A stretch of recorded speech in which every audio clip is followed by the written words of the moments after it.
time for Leadership Off the Leaf. Great leaders smoke great cigars. Now, in their fourth season, Austin and Dice are back with more leadership advice and cigar knowledge to share. Grab a cigar and let's put some smoke in the air. Welcome to another episode of Leadership of the Leaf. My name's Austin. Hey, Austin. I'm Dice. Hi, Dice. How are you today? I am not on vacation. I am not, sir. But, Good. You know, I'm still loving life. How about you? Yeah, you got anything? Yeah. Anything? No. I'm fantastic. Fan-fucking-tastic today. Are you? Okay. Sure. All right. Let's find out. You know what? Hey, can you buy me lunch? Buy you lunch? Yeah, buy me lunch.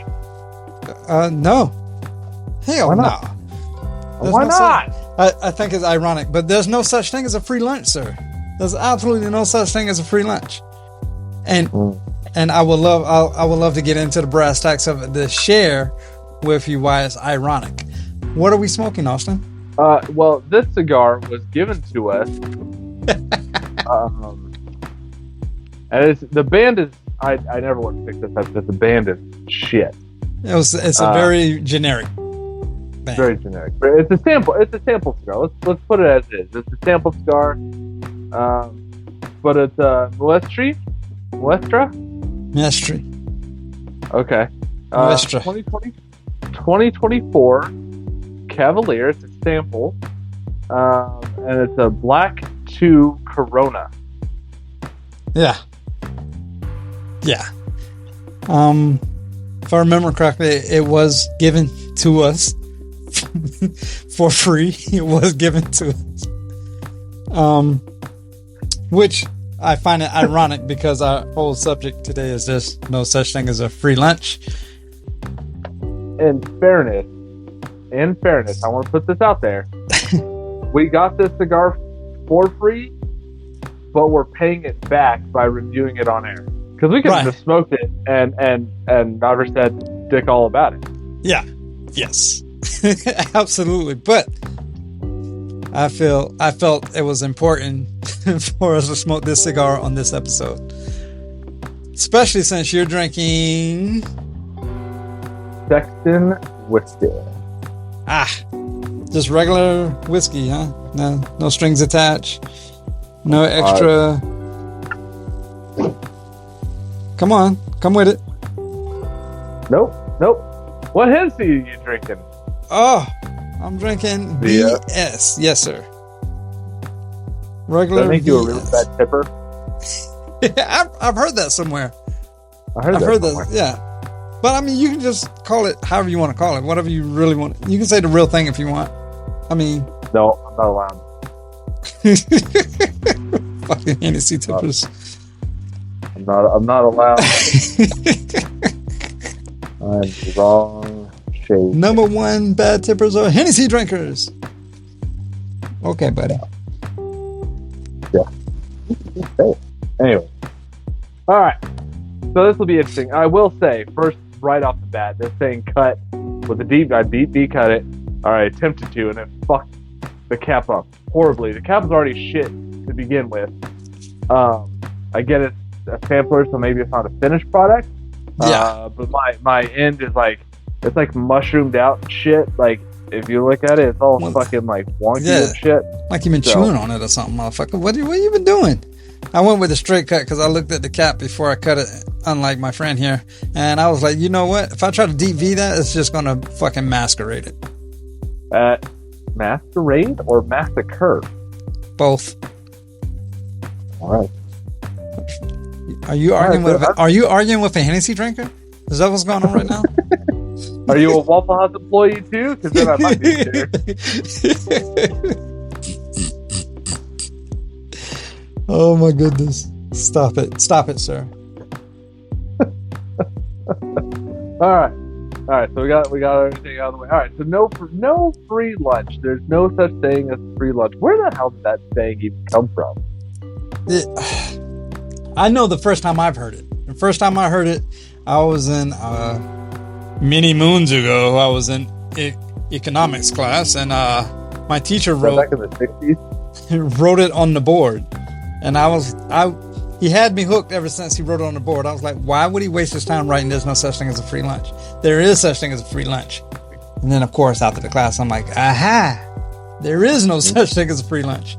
But I do think the earliest recorded uses of it probably was in the 1930s, right? There was a 1938 newspaper article attributed to Walter Morrow. Morrow? Yeah, he's an editor of some newspaper, and he used it first. Yeah, there's no such thing as a free lunch. Recorded. First recorded. Let's just say published first, yeah. I'll give you that one. Yeah. Because it could have been used before that. But Robert Heinlein popularized the phrase in his science fiction novel, The Moon is a Harsh Mistress, where it was used by a character coining the acronym TANSTAAFL. TANSTAAFL! Which stands for? Like, there's no such thing as a free lunch. They ain't no such thing as a free lunch, my man. Yeah. They ain't. It was also popularized by economist Milton Friedman through the title of his 1975 book, There Ain't No Such Thing as Free Lunch. They ain't.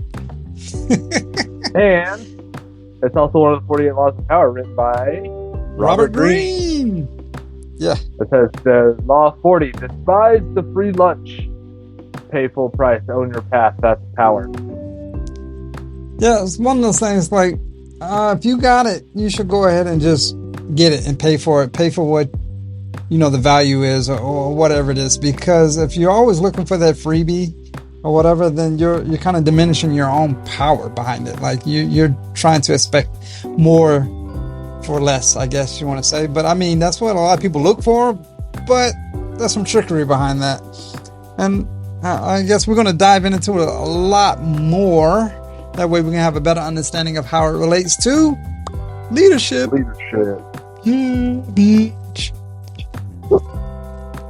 Yeah, so like in relationships, there's no such thing as free lunch. It can refer to the fact that you may need to offer something in return for something you receive, right? So in order to get trust, you have to give trust. In order to get love, you have to give love. Hey, baby. Hey, if you take the trash out and do the dishes real quick, you get some tonight. Yeah. Like, shit, I'm a trash taking out dishwasher motherfucker, then you go to bed and they're fucking out cold sleep. Yep. Get the kids down for bed and then we can have some. Kids are sleeping like record time. I just don't feel like it. I have a headache. So, bitch.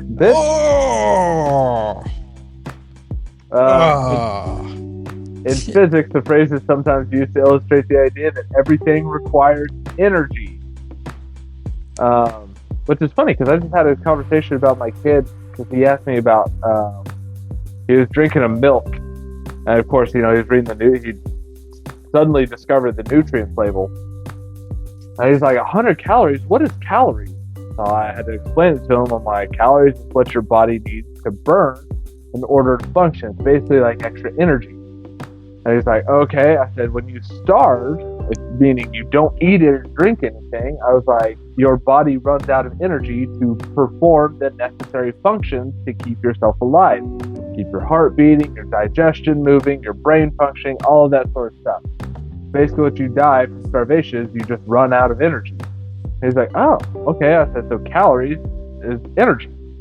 He's like, okay. And then we got into the whole thing about sugar and energy and how that can make you eat more than you actually need because it gives you so much energy and not the right time. Yeah, it sounded like you went too far with your kid, man. He's like, what, 8, 9? Come on. 7. He was interested. He kept asking questions about it. Oh, okay. Well, kudos to him. If he's asking questions, I'm going to keep answering. Absolutely. You're not going to say, shut up, kid, you bother me. Yeah, no. No? He wants to answer. He wants to answer, he gets the answer. All right. I like the fact that you don't kind of like dumb it down. There's little magical fairies in our bodies that requires calories to fly and flutter. Nope. Okay. Because he's like, well, your heart requires energy? I said, Tristan, we'll cut that out. I was like, son, your your heart is a pump, right? He goes, yeah. I said, you've been to a science museum. I said, you've worked a pump like it was a hand crank and pumping something up and down, right? He goes, yeah. I said, did that require energy? Yeah. I said, so then your body, your heart is just using the energy from your body to keep running its pump. Oh, it makes sense. Oh yeah, there you go. Of course it makes sense. This energy. Anyway. Yeah. In economics, like you had, yes, there ain't no such thing as a free lunch, can illustrate the principle of opportunity cost, which is a wonderful thing that I loved learning about when I learned about economics, where choosing one thing means giving up the next best alternative. Yes.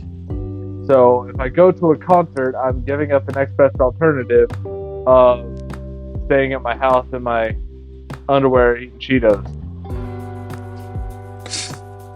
Thanks for that imagery. You're welcome. Yeah. I could have said naked in a beanbag chair eating Cheetos, but I hope it's hot and you stick to that motherfucker. Oh, bitch. I hope you get up there and ask me.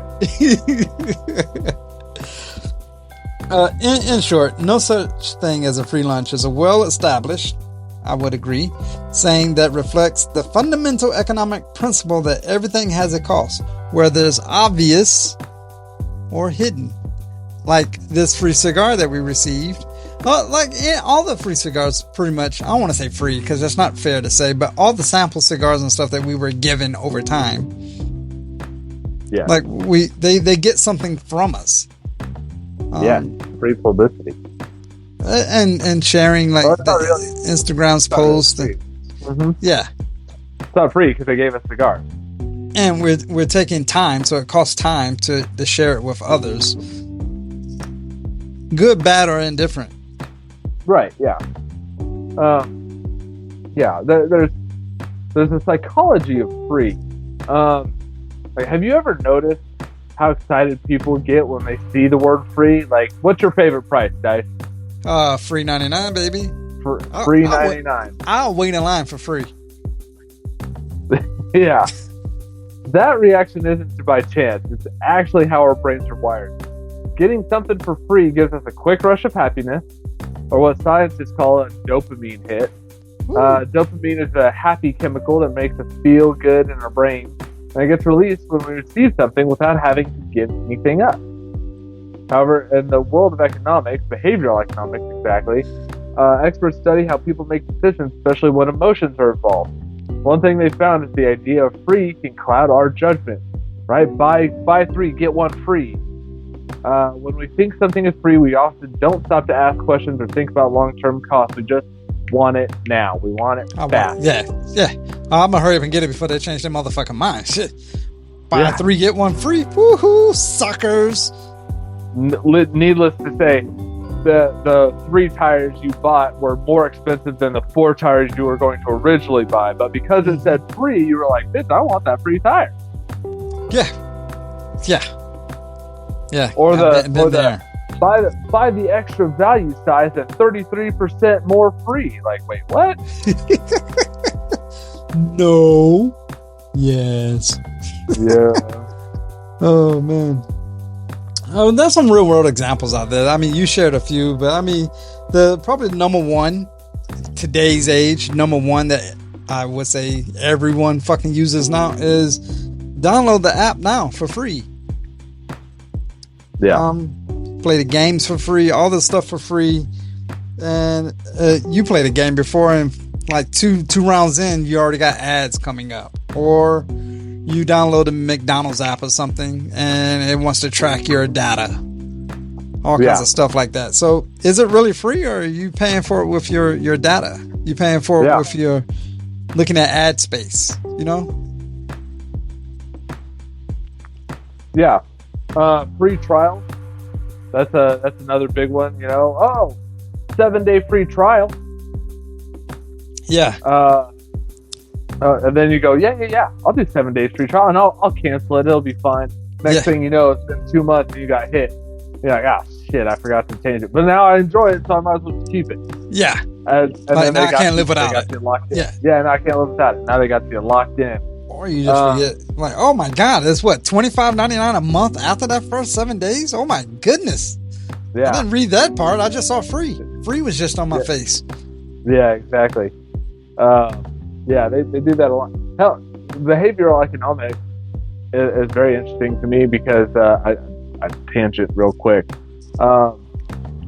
When they looked at it, they did something with Dave Ramsey explains this really well, but they said, all right, pay for something. They had the same person, he paid for it with cash, with a debit card and a credit card, and then he paid with his phone. And when he paid with cash, he registered an emotional pain response in his brain. It was painful to pay with cash. Yes. When he paid with a debit card, it was less so, but it was still painful because he knew money was coming out of his account, but it was still less because he didn't have to hand over the money in bill form. Yep. Credit card, there's almost no pain, and with a phone or like a Magic Band at Disney or somewhere like that, there's like no pain because your brain doesn't even register your cash is coming out. Yeah. And I remember the first time I paid with my phone. At the exact time, I was like, no, it was too quick, too easy. I didn't even really think too much about it. So I had to stop. Actually, I think I took that off my phone, so I can't pay with my phone. Yeah. Because I didn't like it. I didn't like the way it made me feel, Austin. Apple Watches nowadays, you can pay with your Apple Watch. If you have it set up with your Apple Wallet, you can just click your Apple Watch and beep, and it's the same as paying with your phone.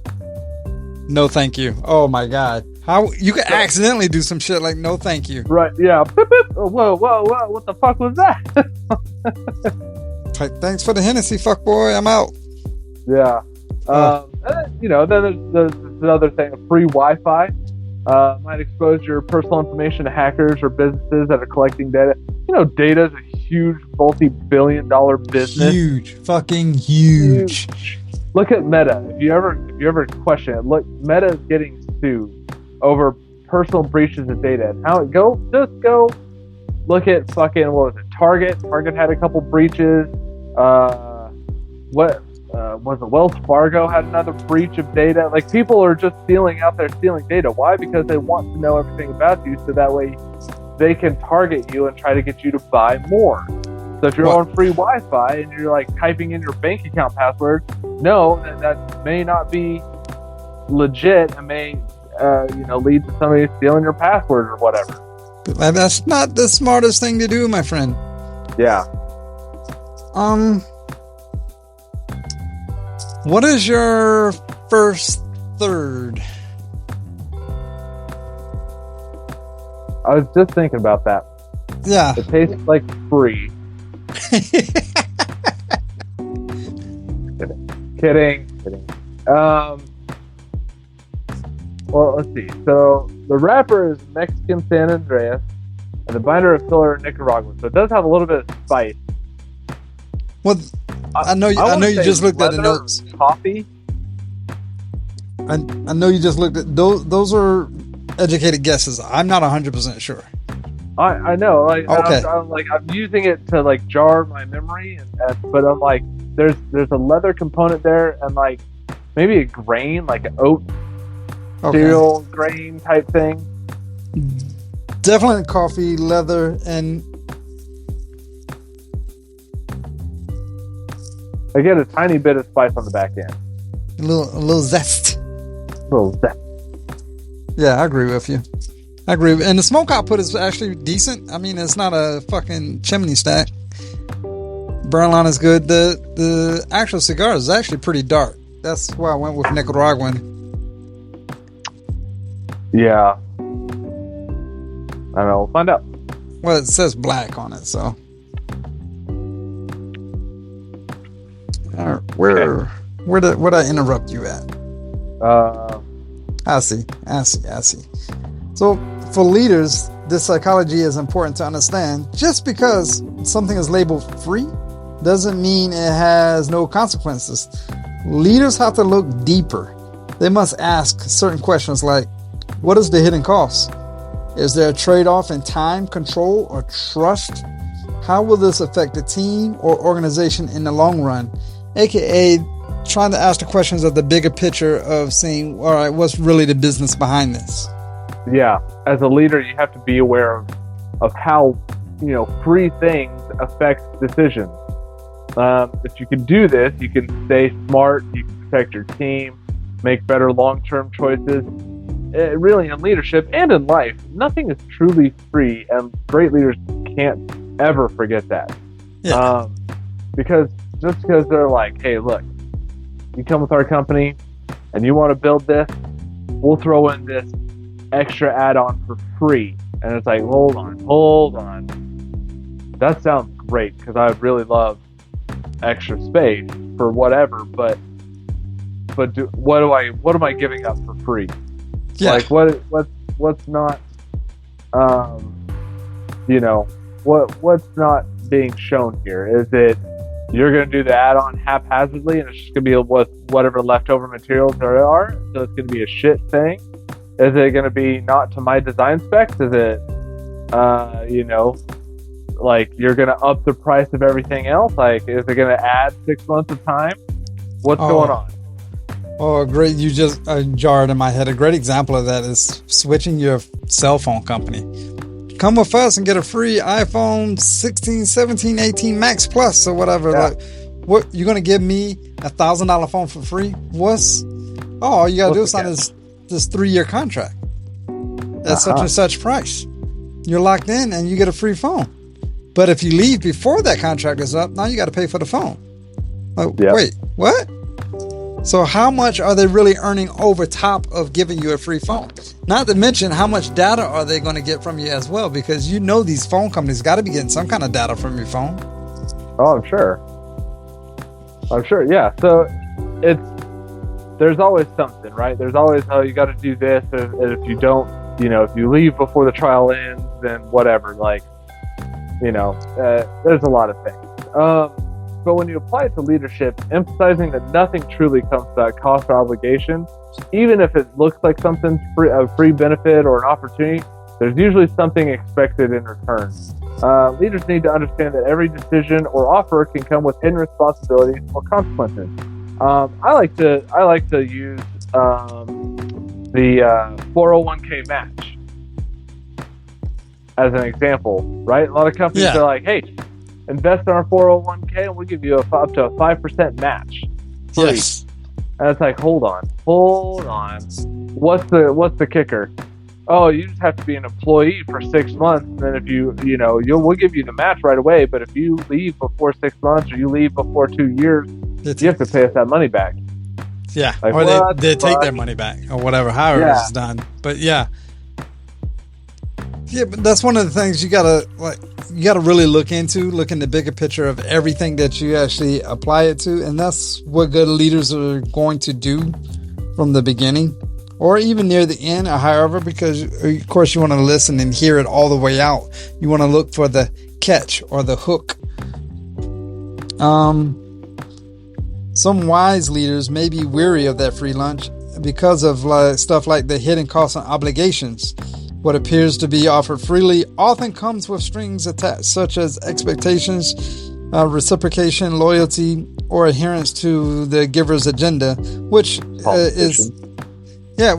is similar to what we was talking about with the phone companies and everything. Like, what's hidden there? What are you not telling me? Yeah. It's like those. I had it done with an Ashley home store credit card.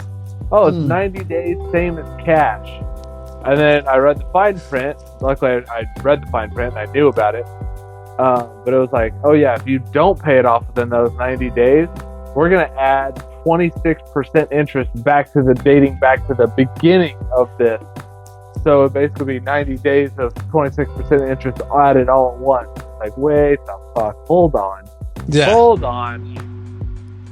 So, other things, loss of control or independence. Accepting free favors can create dependence and limit a leader's ability to act freely, as they may feel indebted to the giver.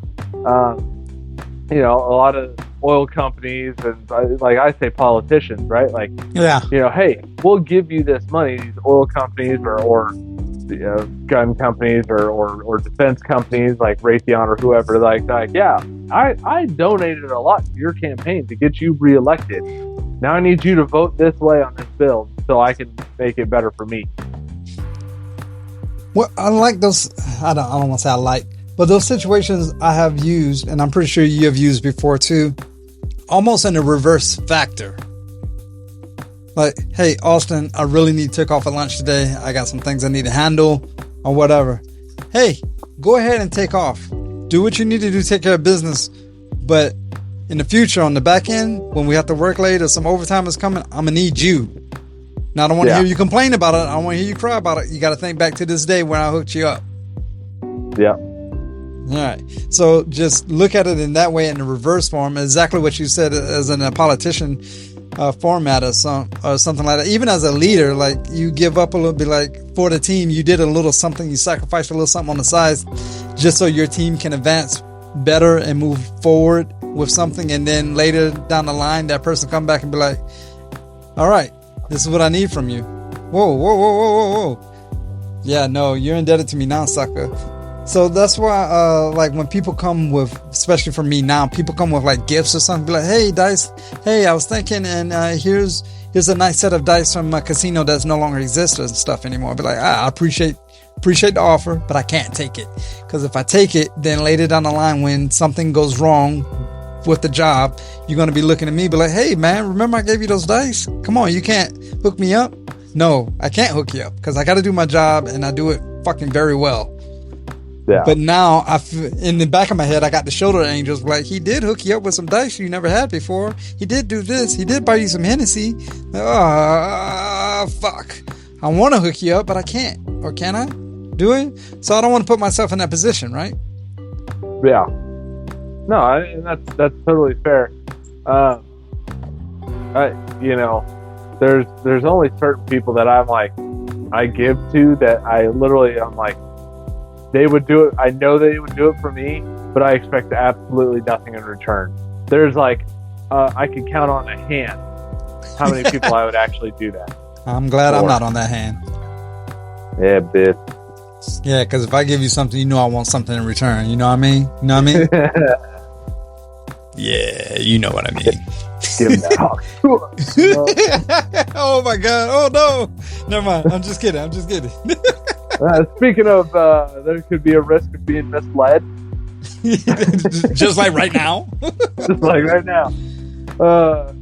Offers that seem too good to be true may involve hidden motives or even deception, potentially undermining a leader's ability to make informed decisions. It's like, and it happened. I think it happened quite a bit back, in the early 2000s with the computer boom. Like, this is the top of the line. This one's the greatest. This is the top of the line. We can't find anything better than this. They haven't even discovered anything better than this. You're like, hell yeah, I have to have that. You get it, you unbox it, you plug it in, turn it on. First thing that pops up on your newsfeed is like, this one's outdated for 6 months, and then you need this new one. You're like, son of a bitch. Phones was doing that a lot too. Yeah, this is the best. This is the best thing ever. Yeah. By the time I get like the iPhone 3 or 4 or whatever, they're announcing the iPhone 5. It's like, but I just got this one. Yeah. iPhone 5S. It was like, whoa, what? Yeah. I was bamboozled. I was told this is the best ever. Yep. Yeah. So being misled, you gotta be cautious. Hey, we'll knock this out for you for free, man. It'll be all good. Like, all right, what's it gonna cost me? Like, nothing. They'll do it for free, and the next thing you know, they're like, hey, can a brother get a hookup out here? Like, I thought you said it was for free. Yeah, exactly. I'm doing this for free, so you should hook me up. Yeah. But that's not what you said. Like, free means free, asshole. Yeah. We were contractually obligated. Yeah. There's also could be a stigma or a perception, which A lot of people say perception is reality. There's a perception to it. In some cases, accepting free benefits can create the impression of favoritism or lack of self-sufficiency, potentially affecting a leader's reputation. Or nepotism or favoritism. All that stuff. Like, oh, yeah, no, Austin's your boy because he gives you Hennessy every Thursday and Friday. Go out for drinks. So he can get away with murder. He can do whatever he wants. Shit, that happened with you and me. That's not true. That's not at all true. I give him the business just like I would give anybody else the business. That perception happened between you and me, because I was helping you out, and because I was helping you out, I wasn't able to do exactly my job because I was busy helping you.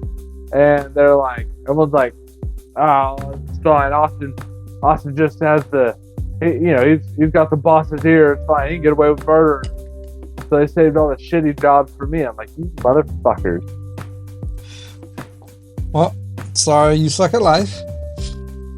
Sorry you couldn't help me with my special projects. Fuck, I helped you anyways. No, I'm saying the other people that were complaining. I'm sorry you suck at life. He can do it and you can't. That's why I picked him. Picked him because we're buddies. Actually, at the time, I don't think we were buddies. There's a few times I'm pretty confident we weren't buddies. Yeah. So perception. Well, and, this perception. The other thing too is, I go back into families on like WIC or food stamps or whatever, and like they get out of a fucking nice ass car. Oh, that's right. Yeah, they're like, I'm on food stamps. I'm like, bitch, you just rolled up in a Range Rover. Like, get the fuck out of here. Yeah. You're on food stamps. Yeah. Run me my check. Yeah. But then the other thing is focus on substance over superficiality. True leadership is built on hard work, strategic planning, and ethical decision making, not seeking out effortless gains that are accepting gifts with questionable motives. That leads to a short-term gain, but a long-term loss. Yeah. Well, there's a lot. I didn't mean to cut you off, but there's a lot like in the political game like that, right? As you exposed earlier, scratch my back, I scratch yours. In the long run, they don't end up being elected again, and now it's a big loss for everyone. Yeah, well, I was going to say, a lot of kids are doing this nowadays. They're using that free version of ChatGPT to go through school. And so they graduate with these fucking college degrees, and they're like, what is this spreadsheet? And I'm like, you have a fucking bachelor's degree in accounting. What do you mean, what the fuck is a spreadsheet? And he's like, I said, what do you mean? Like, what is this? Like, no, what do you fucking mean? Like, what is an expense report? What? You are a fucking accountant. Yeah. Like, I should be able to tell you show you our expense reports and how I want to format it. You go, yeah, that makes sense. Got it, boss. Done. What is an expense report? Like, no, what? Oh yeah, I just had ChatGPT do everything for me. Fired. Yeah, the short-term gain. Looked at an application, I think it was last week or whenever it was. The whole thing. You read it. It sounds nothing but ChatGPT or one of whatever them AIs. There's other ones out there, but 100% written by that. Like, talk to the person and you read you're like, no, sir. And then the person actually confessed. Yeah. Yeah, I had a hell. Yeah. Yeah. Short-term gain, you got an interview or you got a degree. Long-term loss, you can't hold the job down because you don't know what the fuck your degree is in, or you can't fucking speak to whatever's on your fucking resume. What time is it? Let's take a break. Talk about a second, third. Or you want to do it before the break? Which one? You tell me. Come on, what's your game? All right. All right, what's up? It's JD. Leadership of the Leafs is a big shout out. What's up? Don't forget, we need to follow the podcast so we know when new episodes drop. All right, welcome back. We just had that break. Austin and I BS'd a little bit, and we talked about this second, third a little bit more. And I know for me, a little cinnamon, and I guess you would say like that black licorice taste or whatever was spilling in, or coriander, or however you want to word it. I don't know. Mixed with some leather, and it's still zesty. Still a little zest on that back end, especially if you're retro. Yeah, you hit the nail on the head. I was sitting there inhaling, and I was like, ooh, that zest came through a little bit more, and I think it probably paired with that cinnamon or coriander or whatever it was, and like kind of gave that little oomph extra, and I was like, ooh, all right, there it is. All right. Yeah, well, it's all good. Sorry, as of right now, I'm still enjoying it. There's nothing I'm like, I don't know. So, still good to me. Still good. Where did we leave off? We need to switch focus from free lunches, and effective leaders need to really focus on investing strategically and using resources wisely and being willing to pay the necessary price to achieve the goals, to maintain that control, to not have an extra time suck or whatever it is. I look at that as a way of like not cutting corners. Like, pay the cost to be the boss, you know? Just, yeah. Sometimes what they say, you got to grin and bear it. Yeah. Right? Shut up in color. I mean, there's quite a few that you can use there. There's nothing like building the genuine relationships throughout the industry, throughout wherever you are, whatever you're doing, because that's fostering trust.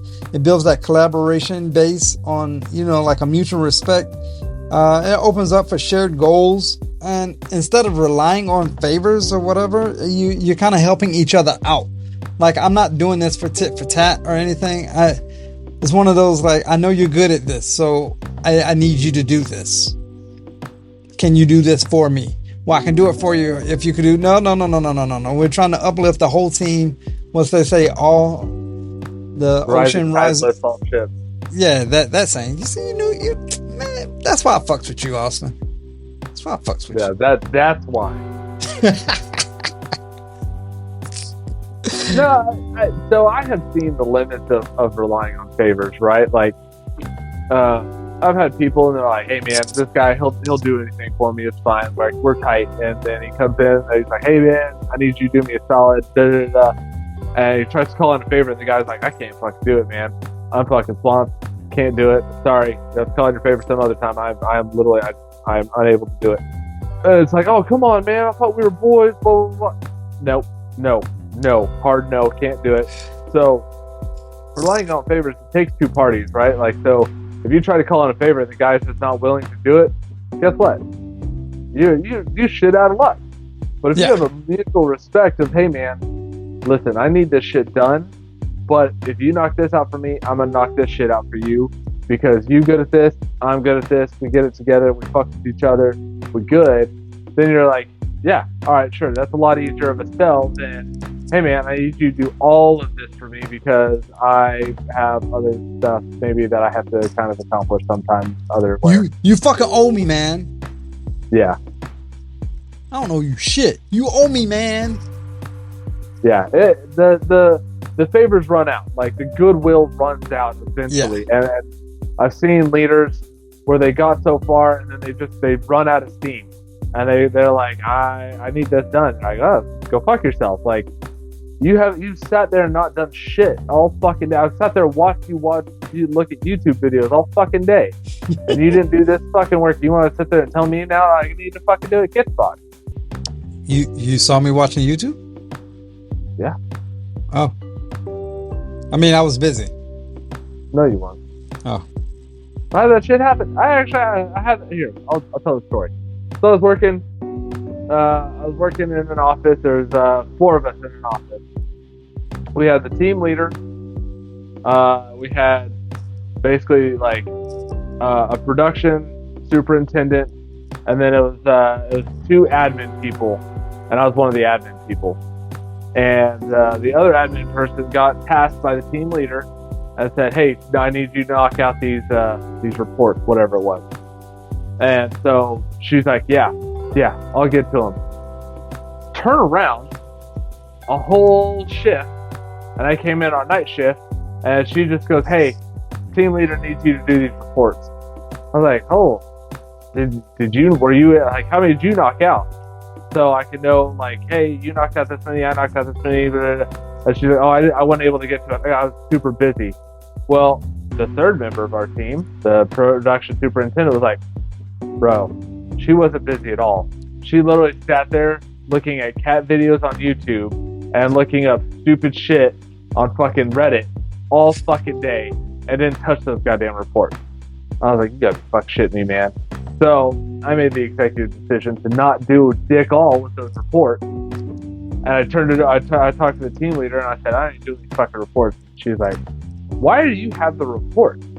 That should take 2 hours. I gave that to the other person at like the beginning of their shift. Like, why the fuck did you get turned over? And she's like, oh, how many did you get turned over? I was like, all of them. She's like, yeah, don't fucking touch them. I'm gonna turn them back over. So then the other person tried to talk to me. He was like, hey, you made me look bad. I'm like, get fucked.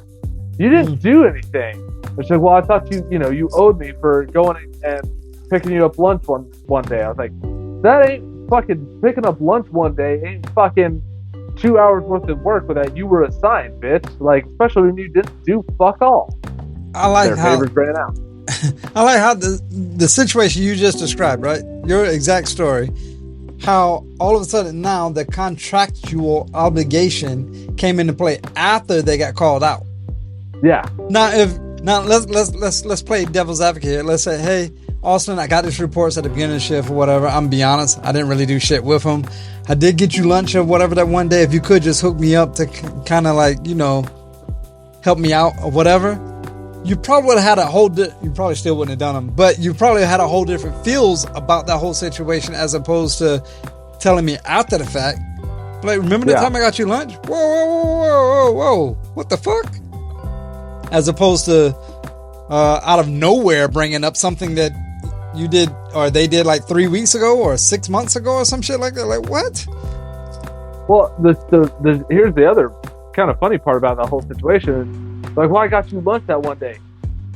What are you talking about? You were already going to that restaurant. I ordered the food. All you literally had to do was pick up another stack and put it in your car and bring it back that you were already making the trip. Like, you didn't do me a favor. You should have saved me from going to get it, which I could easily have done, but you was already going there. Yeah. It was a matter of convenience at that point. It wasn't even a favor. Yeah. Oh my God.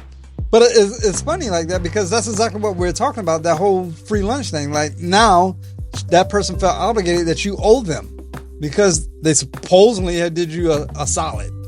Yeah.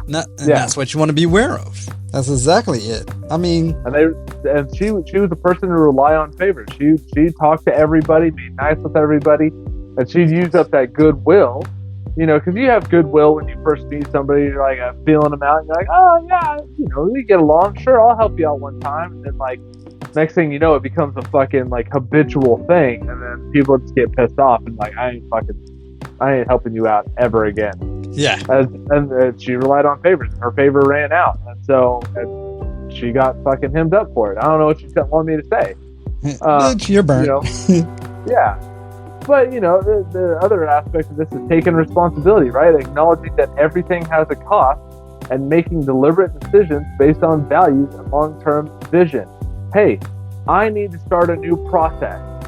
This process is going to take 6 months of lower levels of production to overall pay us back in 3 months at double the production, and then I get the 3 extra months of I have 3 months to pay me back for slower production, but then after the 3 months everything is gravy. Okay, that is worth it. That's strategic long-term thinking. That is recognizing there's a cost of lower production for 6 months to get the gain of higher production and a payback period of 3 months. I'm good with that because after 3 months, I know that everything there is just gravy. I'm good. I can make that. I'll say that, and I can rationalize that in my head, and I can rationalize that to the bosses. They understand that. But if I cut corners just to cut corners to increase my production, eventually that shit's going to bite you in the ass, and come to find out that you cut corners and it's going to cost a lawsuit or a safety incident or whatever, personal injury claim or workers' comp or something like that. That is where like the whole like I'm playing chess, not checkers concept comes into play. Like I'm the leader of this, and I can see the bigger picture of what was actually going on. And that's how I want to look at it to pay dividends in the long run. Right? Yeah. I'm not actually seeing a favor or anything. It's looking out for it's for the greater good. Yeah. I was watching a video on an assembly line at Ford, and they said they call them operators, but they're technicians, to build their trucks. They said, they're like, yeah, we actually assemble the trucks upside down. And they're like, upside down? They're like, yeah, so when the frame comes in and we're putting on the wheels and the shocks and the struts and all this other stuff, we assemble that shit upside down because we're letting gravity work for us, and it's more ergonomic for the technicians, and so they're better. There's lower turnover, there's lower injury claims, and lower rates of missed work due to injury because we took their suggestion. We flipped the fucking frame over to install shit, and I was like, okay, see, that's strategic level thinking. That's sitting there thinking, long term, based on values. They want to make their workers happy. They want, the workers get happier. They have less missed time at work, more productivity, less injury, less turnover, which means less training costs, which means, less hiring costs, all that sort of stuff. Yeah. Just by doing one simple thing. And they're like, yeah, we already had the tools. We just made the change. Fuck. Come on now. It's that whole leadership concept of looking at a win-win situation. All around. Win-win. Win-win? Yeah. Win-win. Also, to switch that focus, you can prioritizing that self-awareness. Understanding that their own impact on others and proactively addressing potential blind spots. And that's exactly kind of what you just described, is that potential blind spot. Why are we getting a lot of claims for lower back pain on this? Why are we getting a lot of worker comps on that? Let's look at the bigger picture of everything. You know what, boss? If we flip this, well, we can accommodate that. That's a good a priority awareness of this whole situation to, okay, we can assemble it better this way. I mean, that wouldn't work for like a cake factory, but that works for them, Yeah, exactly. And it's like, hey, let gravity do some of my work. Because, these components are not light all the time. I mean, they're assembling trucks. So, they got heavy ass fucking rotors and shocks and all this stuff. So they're like, yeah, I don't have to lift it as far. I can just fucking let gravity do some of the work. I'm like, fuck, that's ingenious.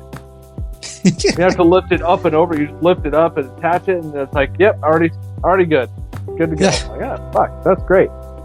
But ultimately, that the despise the free lunch mindset and leadership encourages a focus on integrity, strategic thinking, and the willingness to make necessary sacrifices for genuine success and positive impact. Hey, this software is going to cost us $1 million, but I project our sales is going to increase threefold based on this new software because of all the features it adds, and that's going to over the next 3 years, it's going to pay us back $10 million. Like, fuck, who wouldn't spend that $1 million then? Yeah. If everyone could work an extra hour Monday and Tuesday for the next 3 months or whatever, we will have every Friday off for the remaining of the year. Just do that little extra sacrifice so we can get the widgets produced, make this happen, and for the rest of the month, for the rest of the year, we'll have 3-day weekends. Done. Okay. All right. You're not doing me a favor. I'm prioritizing the production. We're getting it done just a little bit faster. Everyone's probably going to be a little grumpy or whatever, but in the long run, it's going to help out everyone. Southwest Airlines. I don't know if you know this story. Back in probably 2008-ish. When all the airlines were going through all these struggles of of declining profit margins and all this other stuff. Yeah. Southwest came to their employees and said, look, we right now have enough money to last until July or June. We have enough money to last until June. But if everybody can save, 3% or 5% on energy by turning off lights that you don't need, or using only one monitor instead of two, whatever the case is, we project we should have enough money to make it till Christmas, and we even pay out Christmas bonuses. Not only did they save that much money, they had enough money. They turned a profit that year when no other airline was doing it, because they started turning off half the lights. People were using one monitor. They were not leaving stuff on all the time. They weren't working late. They prioritized like energy saving, and they turned a profit that year when no other airline did. And that's the type of leadership thinking of prioritizing. I mean, that's not necessarily the free lunch aspect, but it's that strategic thinking of, okay, turn that monitor off or whatever. It's that strategic thinking that actually kind of save them. And we get a Christmas bonus out of it. Okay, I'm down. Yeah, I'll do my part. Yeah, and I'm out of a job by June, or I may be out of a job by December. I'd rather take 6 extra months of pay so I can get my shit in order, and then come to find out, like, hey, by the way, we can give out Christmas bonuses and we turn a profit this year. Nobody's losing their jobs. Like, holy shit, this works? Yeah, I can keep doing this. I got paid extra for a minor inconvenience. Yeah, I can do that all day. Yeah. It comes down to the simple lessons. That's simple lessons, yeah. There's quite a few simple lessons. Yeah. Like, friends who offer favors without asking for payment are they will later want something greater than the money you would have paid them. Bargain has hidden problems, both material and psychological. Learn to pay and pay well. It's like that kind of example of, hey, I want a raise. Look, man, it's not in the cards. I can't give you a raise. Okay, well then I'm going to quit because I already have another job offer. And now you're going to pay the new guy what you would have paid me with a raise, plus all the costs of training and hiring that you have to go through and the time. And you're still going to end up paying the raise rate, or you could just give me a motherfucking raise right now and I stay here. Like, nope, can't do it. All right, bye. And then they end up costing the company millions of dollars. Yeah, I've actually seen that quite a bit. When you look at that, there's another simple thing in there where it's like the bargain has hidden problems, both material and psychological. You got to learn to pay and learn to pay well, because you want to pay people what they're worth, because eventually, exactly what you said, just because it's like playing blackjack. You got 16. Could you hold? You could hold. You take that hit, you have a possibility of getting what you want. But if you go over, then you lose everything. Then you have to start anew anyway. As opposed to if you just hold with what you got, keep that employee happy, do what you need to do to keep that employee, and then the deal or bust, and it's a win-win for everyone involved. But it's a gamble that you're going to take with that. I mean, Austin, are you worth me giving this raise to you, or would I rather get another person in here that maybe is going to be better than you, and then it'll be worth what I'm paying them? Or I could also get a shittier hand to where, like, next time the dealer deals me a 5 and a 4, now I'm fucking stuck with 9. And then if I take a hit, okay, cool, I could still win this game, but it's all a gamble when you look at it that way. So you have to think very strategically in that whole favor process, because it's not necessarily a favor. You got to look at the bigger picture and see if it's worthwhile as a whole, especially being a leader. You have to take, I don't want to say chances or gambles, but you have to have a clear understanding of what is actually going on, what cards are actually laid out on this table. Well, yeah, and then they said the friends and the psychological piece, right? So, like, money and family and money and friends just ends up souring relationships. I've seen it too many times where, like, hey, my in-laws gave me a loan to give me a, down payment on my first home, and we're paying them back according to the schedule we agreed upon. but me and the wife are down taking a vacation down to Disney World or some shit, and the in-laws are upset because they feel as though I should be paying them back earlier, but I'm paying them back, according to the schedule we agreed on, and I want a vacation. I'm sorry, that's like when you owe mom or dad money, Sunday dinner and Thanksgiving dinner, they taste different. Yes. That shit just tastes different because you have the fucking looming loan over your head. Like, man, if I do something wrong, they're gonna be mad. Or, hey, I bought myself a new truck because I got a raise, and now they're asking why, if I have enough money to buy a new truck, why can't I have enough money to pay them back a little sooner, or whatever. It's like, no, hold on, wait, we agreed to this, and I'm paying you back according to the terms of the schedule. Nope, I want my money now. So it's just, there's like that psychological aspect to it. I seen that at work, man. Some chick borrowed like $100 or $200 to pay her light bill or something like that, and came into work the very fucking next day with her nails done. Yeah. Oh, you talk about some salty people, man. Yeah, nope. I had to do some very interesting fast talking to make sure there wasn't a fight. Yeah. Jeez, man. I was like, are you serious? Becky, Yeah. are you serious right now? Yeah, like, hey, I get it.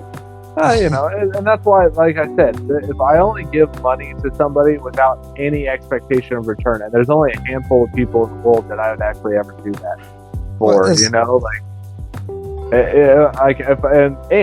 it's going to be a low amount of money. I'm not, like, $100 is probably my max. Where it's like, hey, I'll give your you max is higher than mine. Yeah, I'll give you $100 and I don't expect it in return or whatever. Like, that'd probably be my max. But, it's hard not to feel a certain type of way if I give them $100 so they can pay their fucking light bill or the car note or whatever it is. And then they come back in, they're like, man, I just bought myself a new video game. Like, bitch, what? I bought these Pokemon You said cards. you didn't want money back. Like, yeah, you're right. I did say that. But, damn, homie, you could buy a $70 game, but you was $100 short on your car note? Like, hold on. All right, yeah. Here's some sound advice that's going straight off the script here. Before you loan money to someone, make sure that you have the money that you can loan them, that it's not going to affect your livelihood. 2, go ahead and loan the money without the expectations of getting it back. Even if the person said, I'll pay you back. Never loan money unless you have the expectations of not getting that money back. Yeah. So if you don't have it, don't loan it. Agreed. All right, back on script.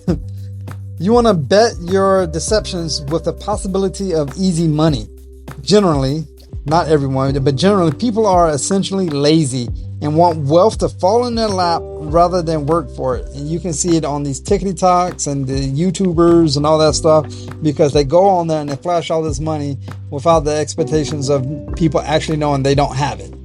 All we see is what they do have. Real leaders know this, and it takes time. Real leaders know that it takes time for real success. There's nothing that's going to fall in your lap unless you like rob a bank and get away with it scot-free for some reason, or win the lottery. But even winning the lottery, there's a high risk take on that, right? Yeah. Unless you're one of these lucky people that just buys $1 every week and you fucking win. But even then, that's a risk. Like, how many weeks did you pay $1 to get, whatever? I'm not getting into that demographics, but real leaders actually look out that situation and understand, have a very clear understanding that it takes time for success. Kobe Bryant, Michael Jordan, because we're basketball people, they are in the gym religiously. Even Michael Jordan was like, I missed over 9,000 shots in my life. Like, I didn't come great overnight. I have missed umpteen 20, 30, whatever game-winning shots that the team was relying on me for.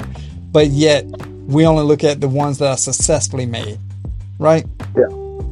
It takes time. You're not going to get it overnight. You're not going to do it within a week. Everything takes time. And real leaders will recognize that. Well, like, I tell people all the time, especially young people, they're like, well, I expect I should have this, and this by this point. And I'm like, what makes you think that you should have, a house, a nice car, and a good job at 25? And they're like, I don't know. I see my parents and they have that stuff. And I'm like, your parents have been working for 30 plus years and they just are like, they're just like still getting this stuff. You cannot compare your step 1 with their step 30. It doesn't work that way. Like, you got to start out in an apartment with a shit beater car and a fucking intern job that, you know, pays you peanuts.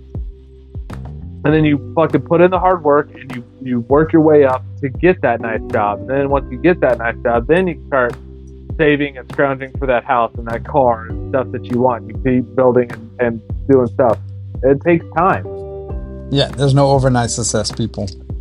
Even look at the Haktua girl, right? Yeah. She kind of blew up overnight and became famous and this whole thing. What is she doing now? Do you know anything about her now? No, it's the same thing with what's her name? Oh, Bad Barbie. Yeah. You know, the Cash Me Outside. How about that?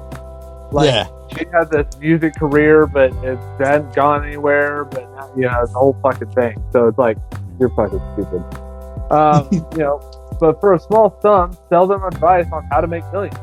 P.T. Barnum did this later in life by selling dreams and not results. It's the same thing. Like, you see these fucking pyramid schemes and get rich quick. You know, like, oh, hey, if you start this Amazon e-store that you don't have to put any money in, and then it'll sell stuff for you, and you just reap the rewards and blah blah blah.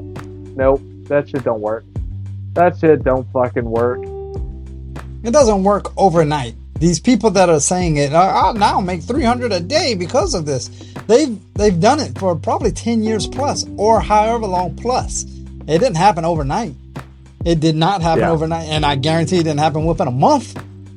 Yeah, it's like the play solitaire cash and get paid like $2,000 every day, like in the first week. Like, get fucked. No, you cannot. That small sum's going to become a fortune when multiplied by thousands of suckers.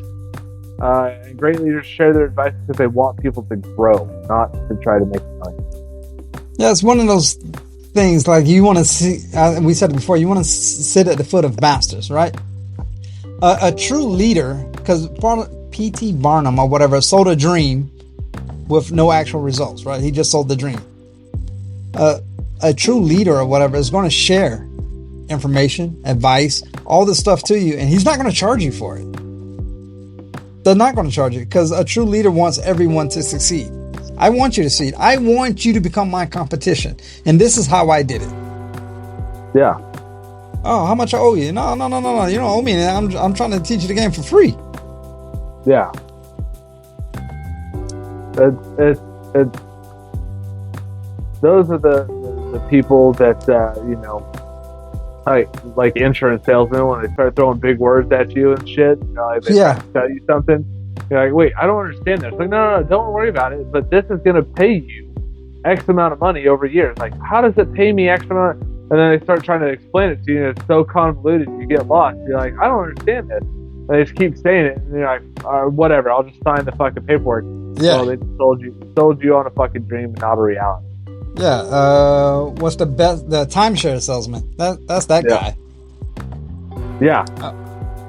You want to lure? They're going to lure people in with the prospect of easy money, and you have the room to work still more deceptions on them. Because greed is powerful enough to blind victims for anything, and that the timeshare salesman is perfect for that. How much you normally spend on vacation?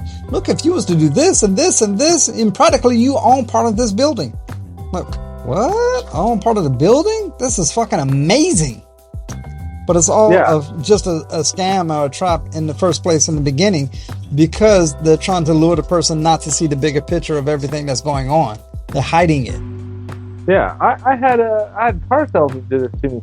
Hey man, look, here's your interest rate, here's this, and this. But you know, if you play the stock market like this, I made like 20% on my fucking investments, and that more than paid for my truck. Blah blah blah. Like, that what? Hold on. How does one relate to the other? Like, no, it just does, because you know I made money this way, and you can too, and then let's do it that way, and you'll pay your truck off in no time. Like, hold on, that doesn't fucking make sense.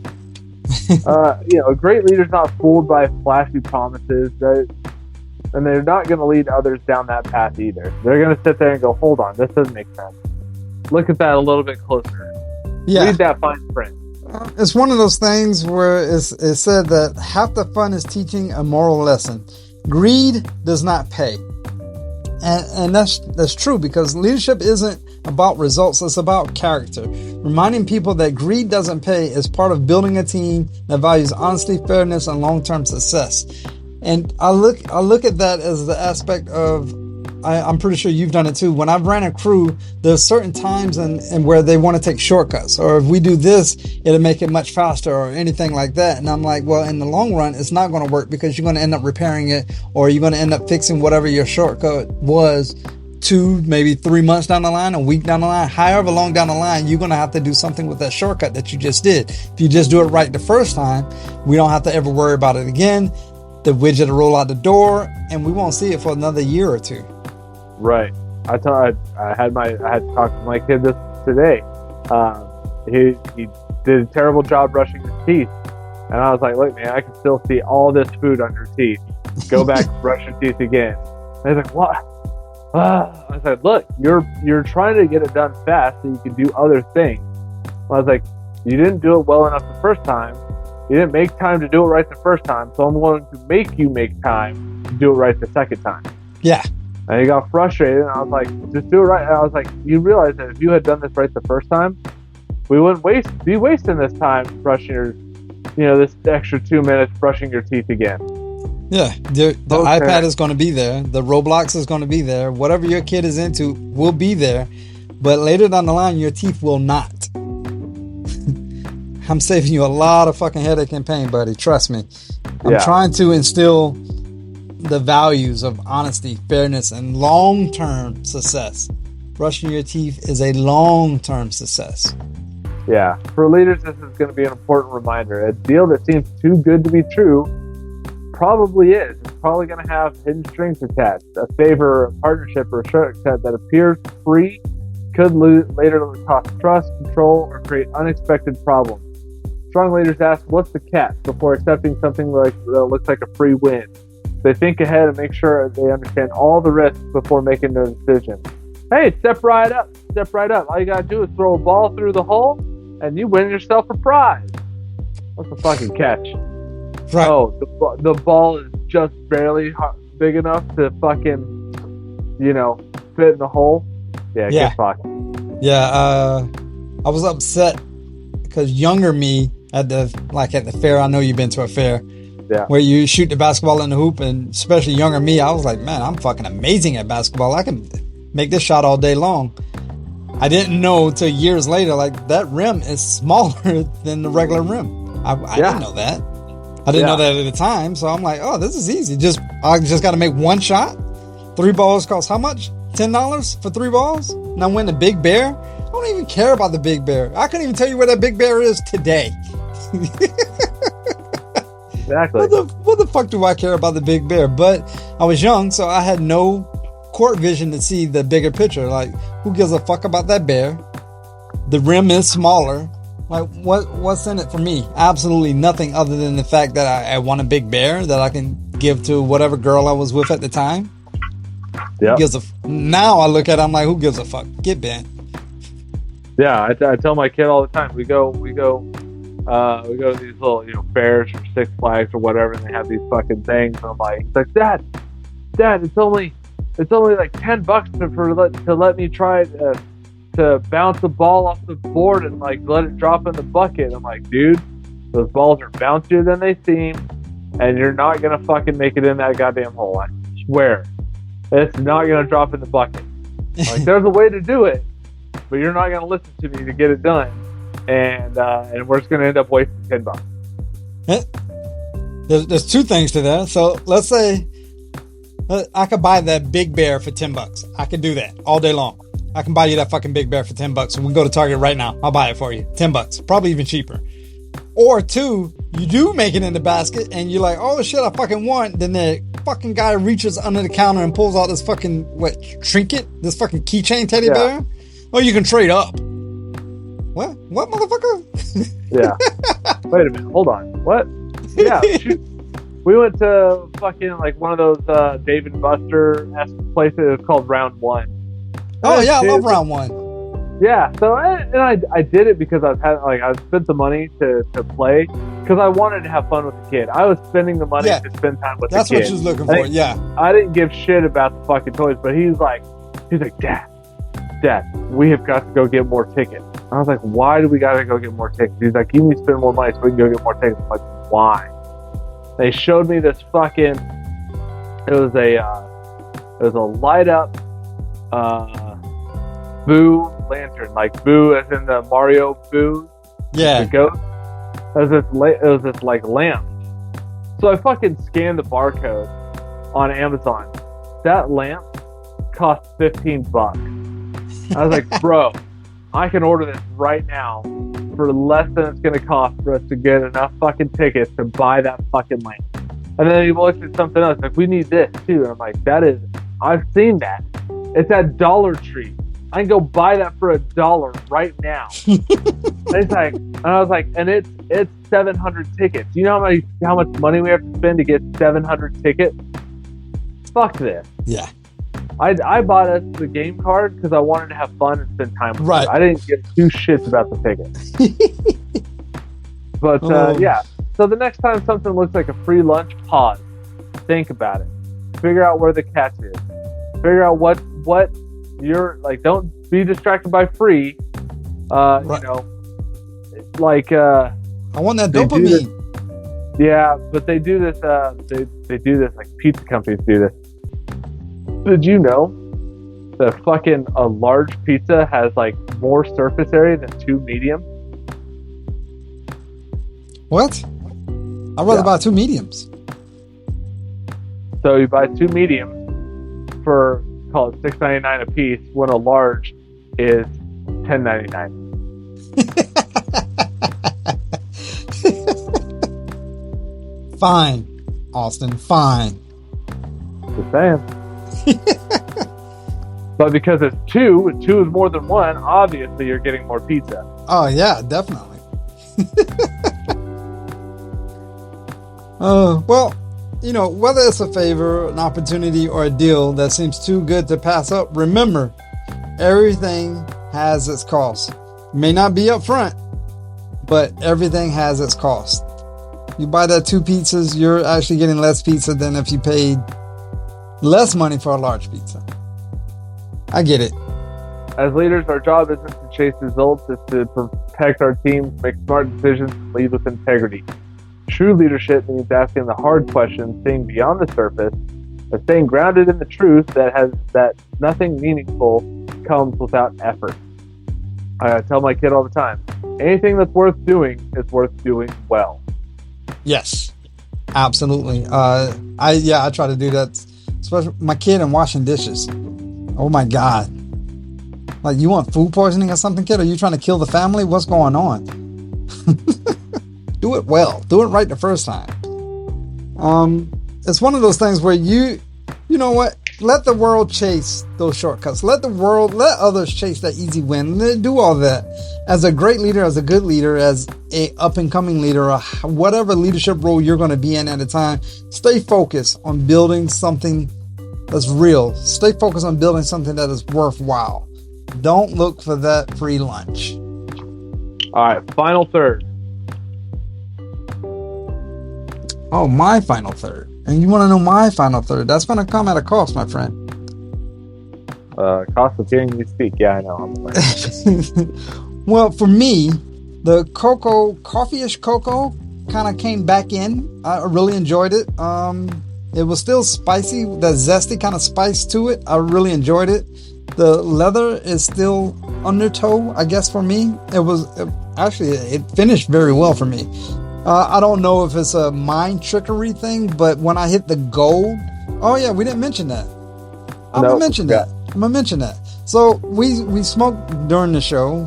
Of course, we see each other on camera. You can't see us, but we pulled the band off, that like the sample band, the all white label that you see in the pictures. We pulled that band off, and lo and behold, it exposed the actual cigar underneath the band, which I appreciate. It's actually what we thought it was. What was the Cavalier Black 2, the Corona? Yeah. And it had the gold emblem on it, which I love for Cavalier. They have that gold diamond on it.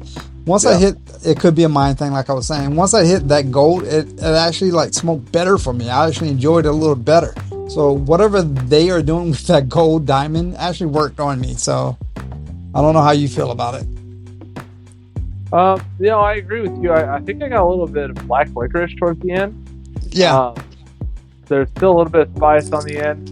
However, my back towards the cap area, it split all the way down and just fucking became like damn near unsmokable because I like the cap was destroyed by my cut. The taste was still really good. It was just the wrapper was fucking mangled. Wrapper, chicka. Yeah, but it was good. It was very good. All right, so I guess that leads to the question of single, 5-pack, or box worthy. It's time to answer the question. Is a cigar box worthy, 5-pack, or just 1 or 2? Now that I kind of know what it is, we had an idea before we started smoking because of the because of the wrapper and the filler and stuff that we was getting at the beginning. Of course, I didn't know for sure, but now we know for sure because we took it off. I was leaning towards 5 because I was like, but I'm honestly say box worthy for me. I enjoyed the cigar. It wasn't overpowering. It wasn't like a flavor immaculate, like, oh my God, like I see angels whispering to me. But it was a very well balanced cigar, very great. My construction was good. I saw the cap on it already because it was a sample and I didn't cut it like yours, so I didn't have the same problems as you did. Mine smoked almost flawlessly. I think I relit one time, and that's probably due to talking. The smoke output was great. The burn line was amazing. Everything about it ticked all my boxes for me. I don't know the price of the cigar. I'm pretty sure I can Google it and get the price range for it, but price doesn't play a part. For me, I'm still leaning towards now. I'm gonna say box worthy. Not box worthy because I now know what it is, but box worthy because it definitely, like, everything came to the forefront. Yeah. I had construction issues. Part of that was due to my cut, and it very well could have been the sampler issue. I think without those issues, it was a very, very well put together cigar. I would like to smoke it again and really give it and maybe have a better cap or whatever. I was leaning towards 5-pack. Just because I was like the construction issues, but I don't want to ding it because I may have made a mistake. So I think I'm gonna have to agree with you to say box worthy, because the flavor was really good. It was very well balanced. It was I could see myself getting a box of these and reaching for it every once in a while, along with other cigars, and being like, "Yep, I'm happy I had this one tonight." Yeah.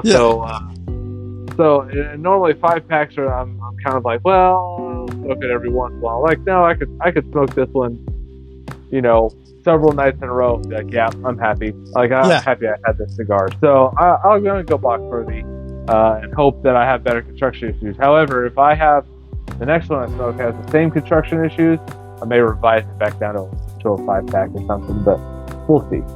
Okay, that's very, very fair assessment, sir. I try to be fair and impartial. For once in your life. Jesus Christ. All right. Until next time, I'm Austin. And I'm Dice. And great leaders smoke great cigars. Facts. Thank you for listening to Leadership of the Leaf. The comments and opinions expressed by the host and guests does not reflect the opinions of those that broadcast this show, nor does it reflect any of our affiliates.